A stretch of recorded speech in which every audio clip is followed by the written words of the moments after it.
atau juga orang jatuh kepada aktivisme. Aktivisme itu banyak kegiatan keluar, banyak sibuk sekali pokoknya, tetapi tidak menunjukkan identitas Dehonian itu.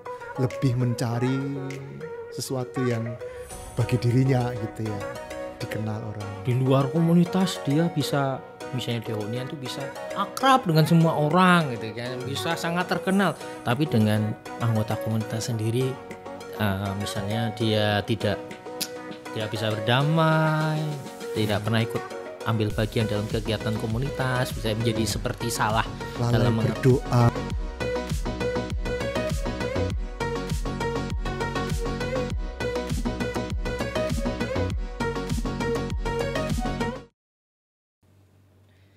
Kembali lagi di Widehonian Podcast seri berikutnya. Masih bersama dengan Romo Heru Ismadi SCY. Nah Romo, di seri sebelumnya yang pertama kita kan sudah sedikit membahas tentang suasana Kapitol Jenderal, kemudian kegiatannya apa saja, kemudian sedikit mencuplik poin-poin yang dibahas di sana. Nah, pada kesempatan kali ini kita akan membahas satu hal dari sekian banyak poin yang dibahas di dalam Kapitol Jenderal, yaitu berkaitan dengan identitas Dehonian. Kalau orang itu melihat para romo, bruder atau frater SCY, itu kan sepintas itu kan orang bisa melihat, oh ini romo-romo frater SCY. Nah, pasti kan ada ciri ya, ada ciri khasnya tertentu. Misalnya, pakai kalung seperti salib bolong, katanya salib bolong hati. Sebenarnya kan hati yang terbuka. Terus mungkin frater SCY, romo-romo SCY itu murah hati dalam pelayanan. Romo-romo frater SCY itu gampang bergaul. Nah itu kan seperti ciri khas atau identitas yang langsung kelihatan dari seorang Dehonian. Nah, apakah dalam Kapitol Jenderal yang dimaksudkan dengan identitas Dehonian seperti itu, ataukah ada hal lain yang lebih mendalam yang disampaikan atau dibahas dalam Kapitol? Ya, poin penting bahwa memang kita itu sebagai orang dalam satu keluarga gitu ya, pasti mempunyai identitas bersama. Dari identitas itu kita dikenali, oh ini dari keluarga Dehonian gitu ya, dari salibnya, dari perilakunya begitu ya. Nah, dalam Kapitol ini didalami hal-hal yang sebelumnya merupakan keprihatinan yang berkaitan dengan identitas. Dan itu seperti kemarin waktu seri yang pertama ya, kita bicara tentang sintesis yang diambil dari semua komunitas, entitas, dikumpulkan jadi satu. Nah, di sana disebutkan beberapa hal. Yang pertama itu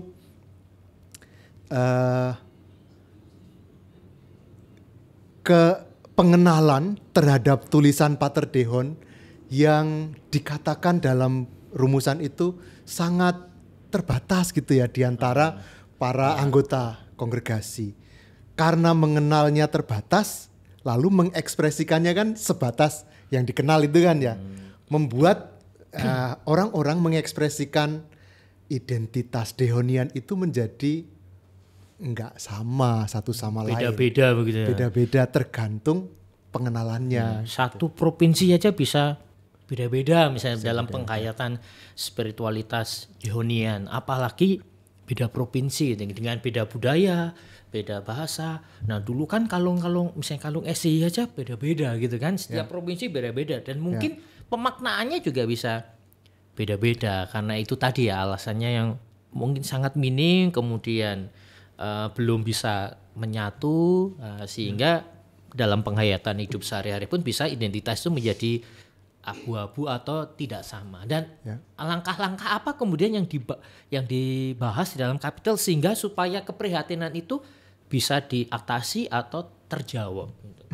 Sebelum sampai ke situ ada suatu kelanjutan dari tadi keterbatasan kita mengenal tulisan-tulisan Pater Deon itu menyebabkan tadi ya efek yang itu. Tapi ada akibat lain lagi. Orang mencari identitas yang rupanya justru menjauh dari identitas Deonian. Karena ini sangat terbatas ya. Lalu dia mau menunjukkan, saya mau menunjukkan identitas yang mana ini gitu kan ya. Akibatnya lalu orang mencari itu lalu muncullah ini kebiasaan autopromozione, artinya mempromosikan dirinya sendiri. Atau berusaha untuk bukan identitas Pater Deonnya tapi identitas dirinya sendiri. Saya mau dikenal oleh banyak orang gitu. Atau juga orang jatuh kepada aktivisme. Aktivisme itu banyak kegiatan keluar, banyak sibuk sekali pokoknya, tetapi tidak menunjukkan identitas Deonian itu.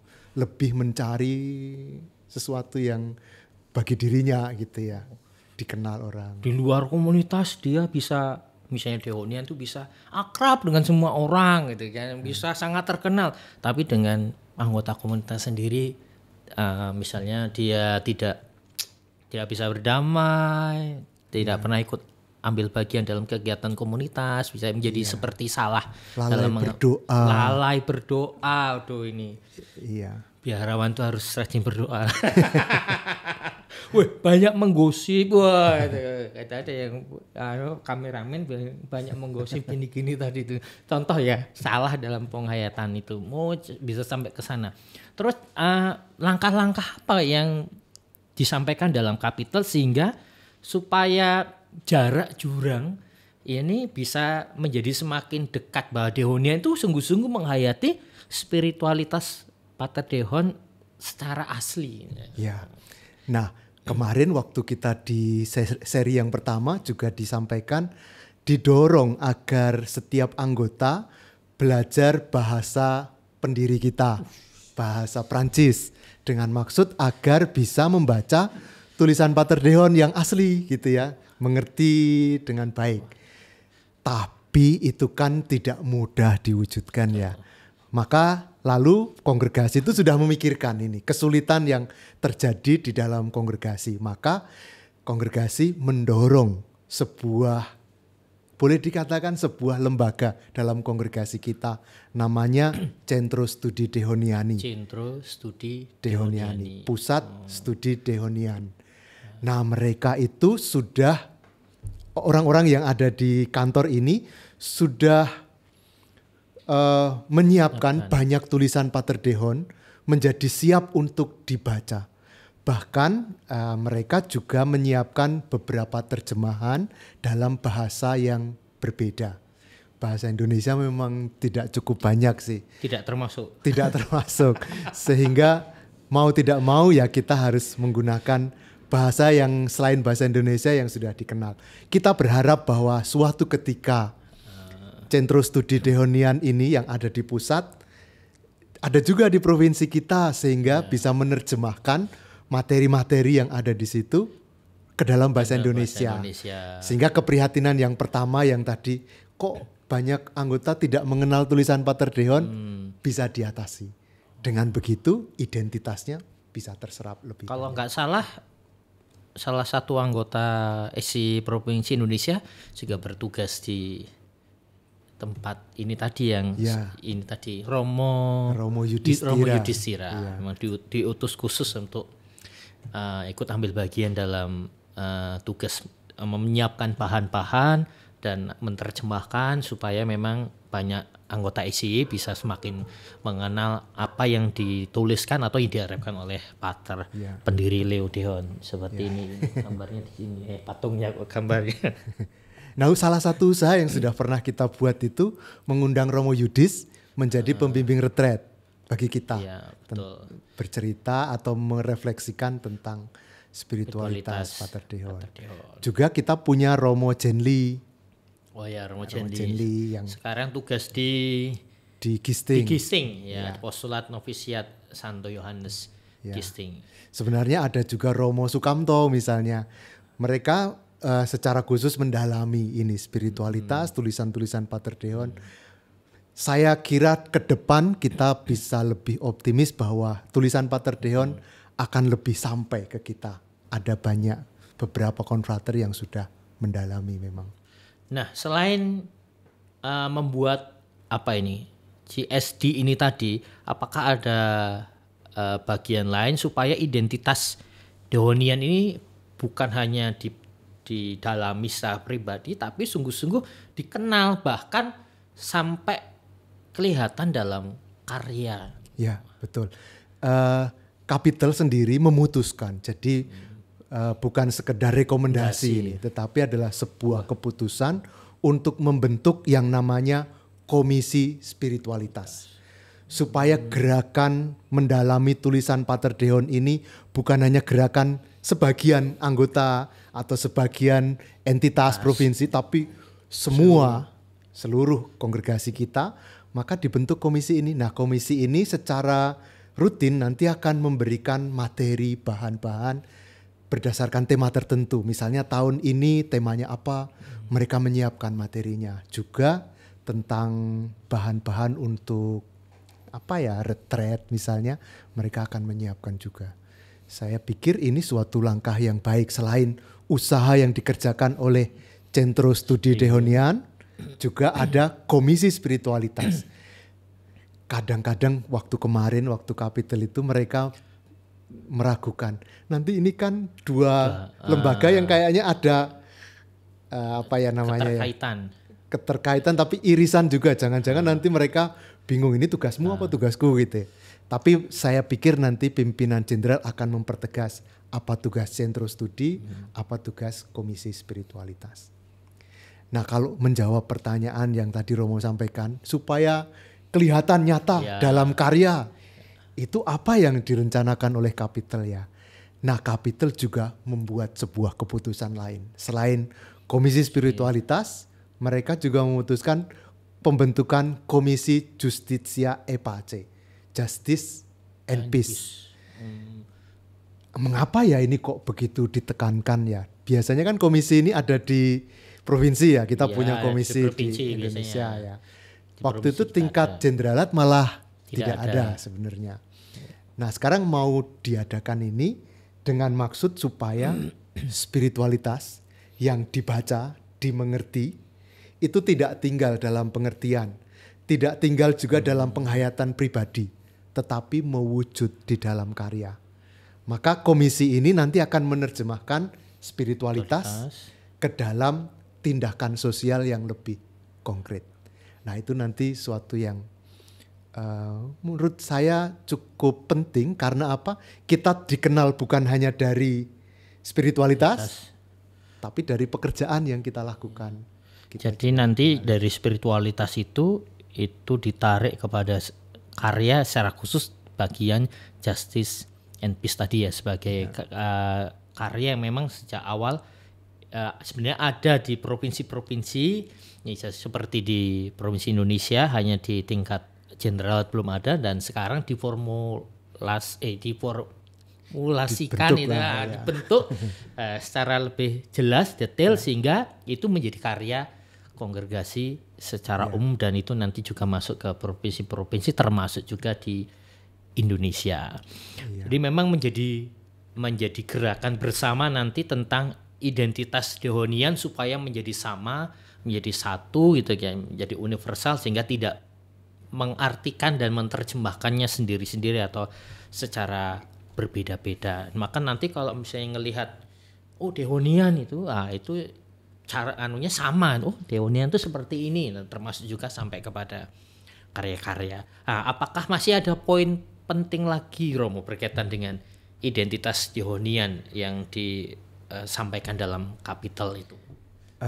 Ini diambil sebenarnya bukan dari kapitel, tetapi dari audiensi dengan Paus Fransiskus, tetapi kemudian juga dibicarakan di dalam kapitel berdasarkan itu, yaitu kesatuan kita di dalam identitas ini jangan hanya nampak di luar, tetapi juga di dalam hidup bersama di dalam komunitas.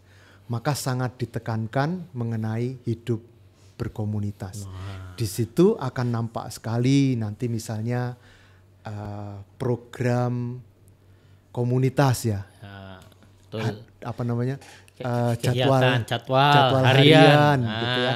Nampak sekali. Oh, kalau Romo-romo SDY itu pagi-pagi sesudah misa atau sebelum misa mereka kumpul dulu berdoa bersama lalu baru misa, atau sesudah misa dan seterusnya. Dikenali dari adorasi dan sebagainya. Maka hal-hal itu menjadi bagian dari identitas. Memang bukan kesamaan yang mau dibentuk di sini, tetapi ada sesuatu sumber yang sama diterjemahkan secara bersama gitu ya, dalam bentuk ungkapan, tetapi juga dalam perwujudan konkret di dalam tindakan-tindakan sosial. Dan satu hal yang mungkin bisa ditekankan dalam hal ini adalah kita diingatkan bahwa kita mempunyai identitas yang kita dapatkan dari hidup religius, yaitu bahwa kita dikuduskan, diajak untuk mengingat itu sebagai bagian dari perjuangan kita untuk mencapai kekudusan. Kita dipanggil untuk mendapatkan kekudusan. Pesan Bapak Paus Bapak Suci sangat jelas untuk kongregasi supaya kita kembali lagi kepada kekudusan ya, lewat ekaristi, lewat doa-doa, lewat ibadat harian dan acara-acara rohani secara pribadi maupun juga dalam komunitas. Nah, ini poin yang disampaikan dan dibahas dalam Kapitel Jenderal, yaitu tentang identitas Dehonian. Selain identitas atau ciri-ciri fisik yang bisa dikenali seperti saya sampaikan tadi, kalung, pelayanan-pelayanan, ternyata memang lewat kapitel ini diajak kembali lagi kepada akarnya ya, spiritualitas Pater Dehon itu. Ya. Nah, terima kasih Romo Heru. Ini podcast yang kedua, seri yang kedua berkaitan dengan Kapitel Jenderal.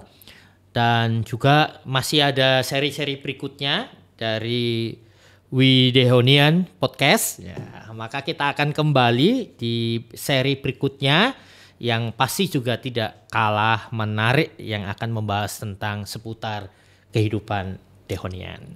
Terima kasih Romo Heru dan salam We Dehonian.